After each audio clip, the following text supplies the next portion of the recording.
Intermediate చదివే విద్యార్థులపై రాష్ట్ర ప్రభుత్వం తీసుకునే నిర్ణయాలపై విద్యార్థుల భవిష్యత్తు నెలకొందని Telangana private junior lecturer association రాష్ట్ర అధ్యక్షులు గౌరీ సతీష్ అన్నారు.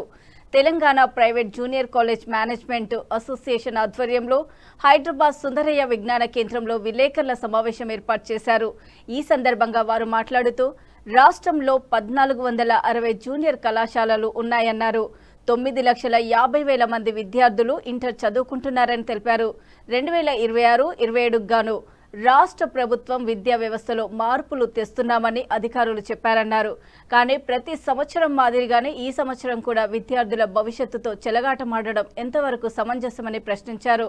ఇక ప్రైవేట్ కాలేజీలో యాజమాన్యాలకు గాని, అటు ప్రభుత్వ కాలేజీలకు గాని, విద్యార్థులకు గాని వారి తల్లిదండ్రులు భవిష్యత్తుకు విద్యార్థుల బోధనపై ఎలాంటి నిర్ణయాలు తీసుకోవాలో తెలియక సతమతమవుతున్నారని ఆవేదన వ్యక్తం చేశారు. ఇప్పటికైనా రాష్ట్ర ప్రభుత్వం సరైన నిర్ణయం తీసుకొని అధికారికంగా తెలపాలని ఆశాభావం వ్యక్తం చేశారు.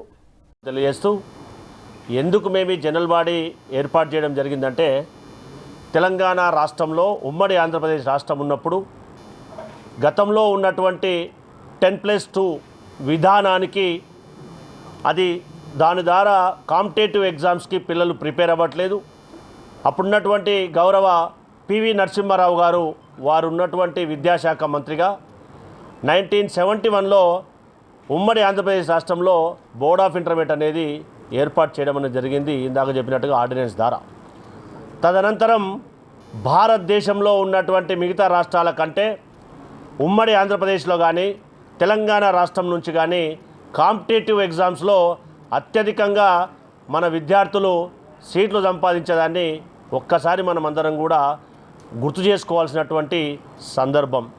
దాంతోపాటుగా తెలంగాణ రాష్ట్రంలో 26-27 సంవత్సరానికి ప్రజాప్రభుత్వం నేషనల్ ఎడ్యుకేషన్ పాలసీని అడాప్ట్ చేసుకోవడం అనేది జరుగుతూ ఉన్నట్టుగా అక్కడక్కడ మనం వార్తాపత్రికల్లో సమన్వయం లేని ఐఏఎస్ ఆఫీసర్ల మధ్యలో మనం అక్కడక్కడ వింటూ ఉన్నాం. చాలా దురదృష్టకరం. ఎందుకనంటే తెలంగాణ ప్రైవేట్ జూనియర్ కళాశాలల సంఘం నేషనల్ ఎడ్యుకేషన్ పాలసీని అడాప్ట్ చేసుకోవడానికి వ్యతిరేకం కాదు.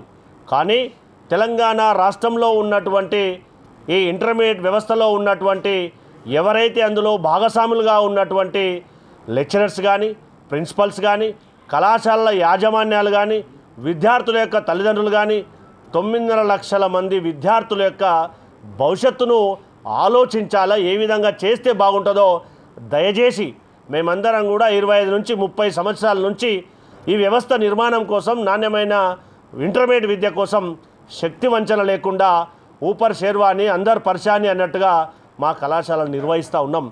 దయచేసి ప్రజాప్రభుత్వం గౌరవ ముఖ్యమంత్రి గారి పట్ల మాకు పూర్తి విశ్వాసం ఉంది.